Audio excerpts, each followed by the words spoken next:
Well, my congratulations to all of you, but also to Jeannie Marino, who as acting Dean of Students has had, for her short period of time, done the toughest job of the Dean of Students, which is to properly pronounce all of your names.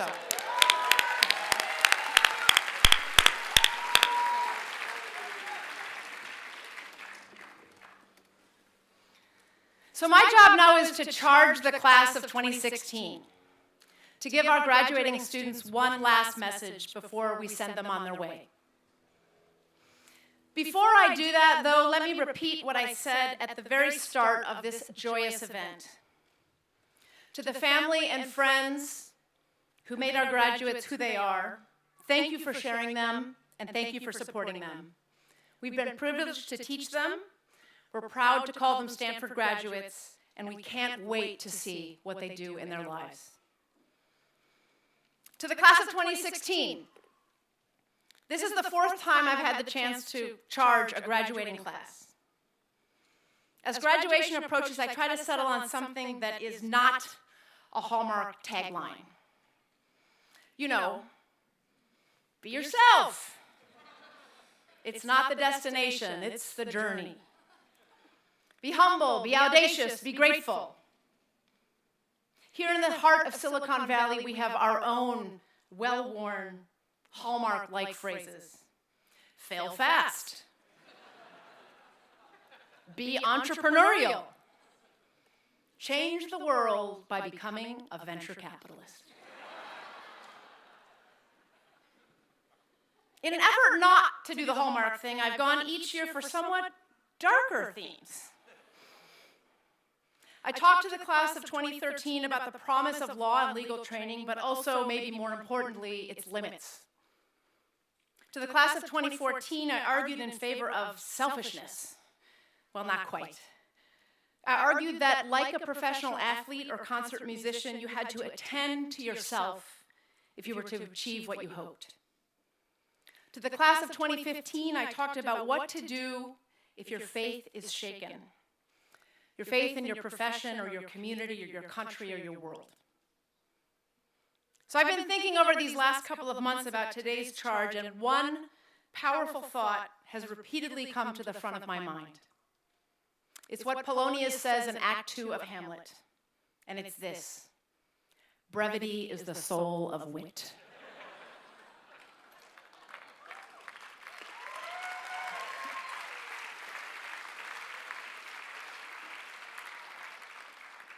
Point taken.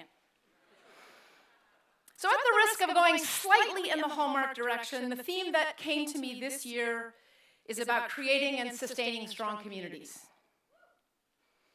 My question is, what makes a community where all of its members thrive? This theme has come to me because I think there are some lessons from what you have done in your time at Stanford. So to get technical about it, my charge will be, wherever you land, it's your obligation to help create a strong community where all can thrive. My hunch that community was a good theme for this class was reaffirmed in the last month, because in the last month or so, I've asked dozens of members of the class of 2016 3 questions about your time at Stanford. I asked you, what are your best memories of your time here? How have you changed since you got here? And what words would you use to describe this place? It's the answers to the third question that reaffirmed my thought that this was a good theme. When asked what word you would use to describe Stanford, these are the 4 most common words you used: community, supportive, tight-knit, and cooperative.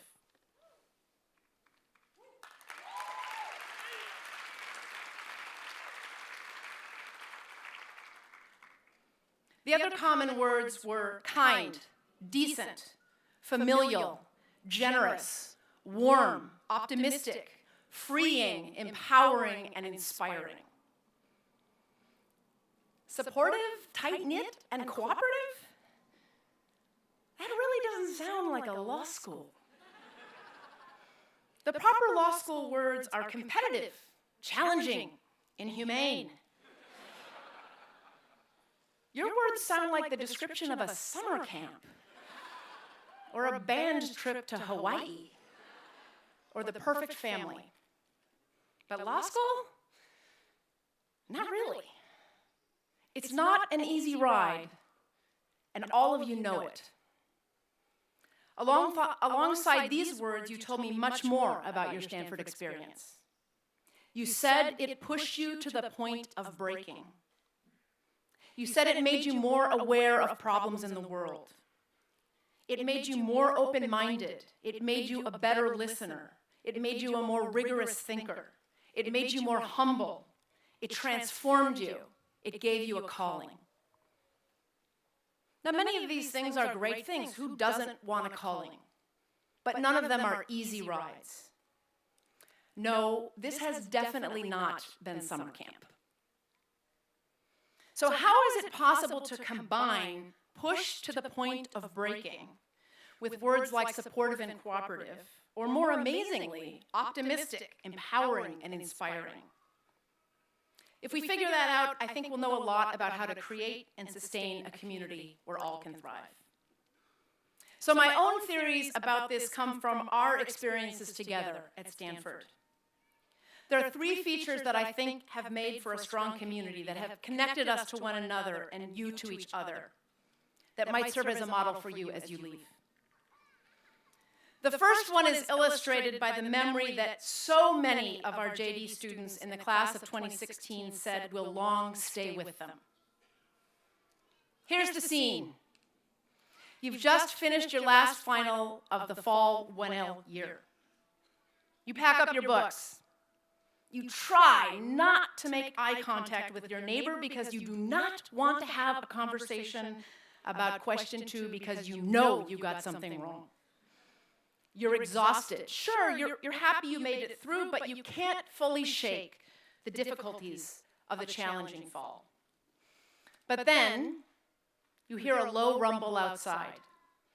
You leave the classroom building to find the pathway lined with hundreds of shouting, cheering, whooping students who really don't know you. Why did so many of you identify this memory as both important and telling about your experience here? To me, what's the key is that the upperclassmen are doing something they are not required to do for a group of people they don't really know that well. For nearly all of the people who line the exit from the classroom building and cheer you on, they are doing something that is just not in their job description. Going outside the job description in this way is something that's pretty common here. You gave many examples in your responses. There are other events, public events, like that Fall 1L celebration, most obviously the musical. Definitely not in the job description in so many ways. I did.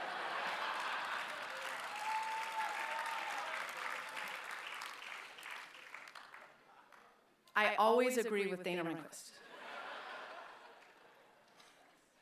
But there are much less high-profile examples as well. There are the 20 students who went to see a friend argue an appeal in San Jose. There's the time students spent hours to make a video to thank their clinical professor. There are the nationally themed dinners thrown by our advanced degree students from Brazil, from Spain, from Korea, and many other countries. There's the large crowd of people who went to see a play brought to campus by a passionate classmate. There's the Rite of Spring last May, organized by Barbara Freed and Tommy Berry, the masters of unceremoniousness, as they put it. There's laser tag with Mark Lemley. I mention that mostly so I can hear more about it later. And then there's Marcus.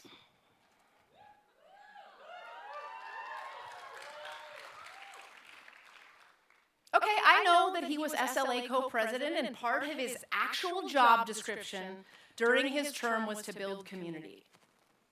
But this week's talent show? The scavenger hunt?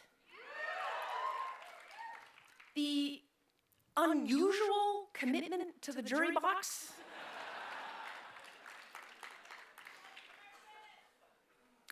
any of these things were in his job description. Here I've focused mostly on students, but I could spend several paragraphs talking about faculty and staff who go beyond what's in their job description to make this the place it is. Aside, that is, from the laser tag thing, which I really do want to hear about. Going beyond the job description is a good in itself, but there's something else important about it. It perpetuates the culture. When you arrived here, whether it was last fall or in the fall of 2013, and when I arrived here in the fall of 2012, we looked around. And what did we see? We saw lots of people pitching in ways that they didn't have to in order to create something that felt warm and generous and supportive. And we figured that was normal, so we did it too. A community where all can thrive, though, isn't only about celebrations, rites of spring, and the jury box. Communities built only around these things have problems, not the least of which is they can leave people out. That culture can be oppressively joyful. Separately, the community has to feel open to everyone. That means several things. It means a welcoming of difference and a capacity for critical self-reflection and change. When I asked you how Stanford had changed you, several of you said the same thing. Before Stanford, you said there was little space between your views and the views of your closest friends. Your time at Stanford, you said, had made you more open to and respectful of views with which you didn't agree. One does hope this happens as a natural part of the law school experience. Law and legal systems, after all, mean at bottom a commitment to reason rather than force to resolve disputes. Legal training, then, is intended to force you to see and appreciate questions from all sides and to grapple with arguments you might have previously dismissed. But I think there's been something more specific for the class of 2016. Your time in law school has been a hard time to study law. You all came to law school with great enthusiasm about the promise of law and legal systems.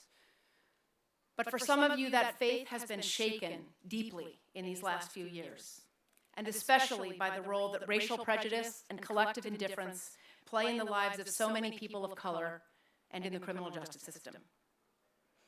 So what have you done? You stepped up.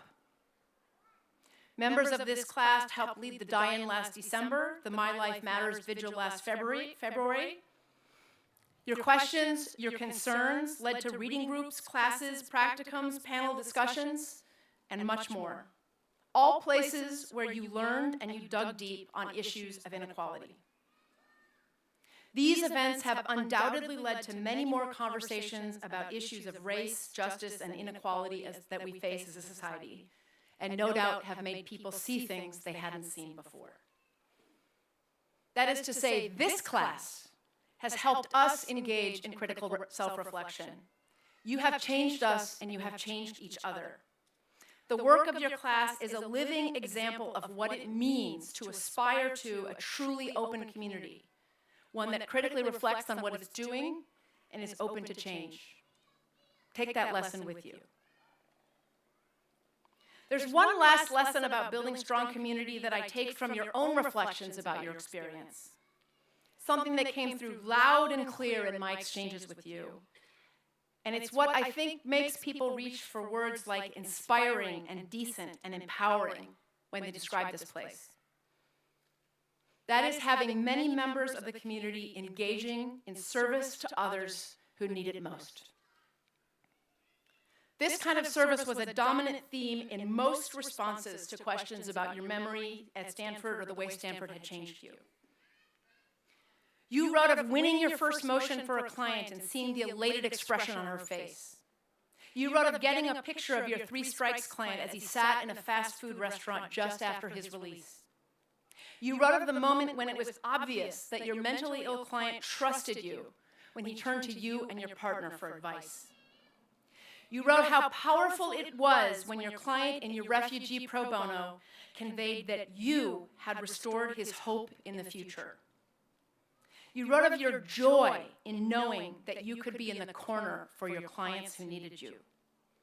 You wrote of your clinic classmate getting a call from the prosecutor after the first day of trial, and the prosecutor explaining that he was dropping the charges against the clinic's client, your classmate putting down the phone, and the entire team jumping up and down with victory. Several of you wrote that you had found your calling when you realized that you now had the tools to represent people in need. The thing is, even those of you who didn't have that experience directly commented on the joy and pleasure that you took in your classmates' service to others and in their victories. Nearly everyone mentioned the inspiration you found in your classmates and their passions and the work that they did. I agree. So I think there's a third leg in this stool of a strong community. It's one where its members engage in service and all others celebrate and are inspired by it. I told all of you when you arrived, either last fall or in 2013, that one of the most important things we do at the law school is admit and recruit students. We spend a lot of time thinking about how to do that right. We don't do that because we care about how you make us look on paper, but you do make us look good on paper. We do that because we're certain that you, as people, not as a collection of scores and activities, are going to change us while you're here, and that you're going to teach us something. What I think you've taught us is how to build a strong community. You've helped us find a formula that creates community that allows members to thrive. Members that go beyond the job description to create warm and supportive community. That members of the community feel free to engage in critical self-reflection and prompt change. And many who are devoted to service and to all who celebrate and are proud of that service. So let me get back to my job here. My charge to you is to take the lessons from this place and translate them wherever you land. In some places, you're going to find thriving schools, communities, and workplaces. And you'll have to help sustain them. In other places, you're going to find something much more challenging. Broken communities. It is a big lift to make changes in such a situation because so little of what we've experienced together and what I've talked about is embodied in rules or structures that could be changed by committee. Instead, it's in norms and attitudes and the way people interact with one another one-on-one, even when they're challenged and when they're under stress. So much of it is about modeling action that others learn from. But class of 2016, you rock and you can do it. We, the faculty and staff at Stanford Law, cannot wait to see how it goes.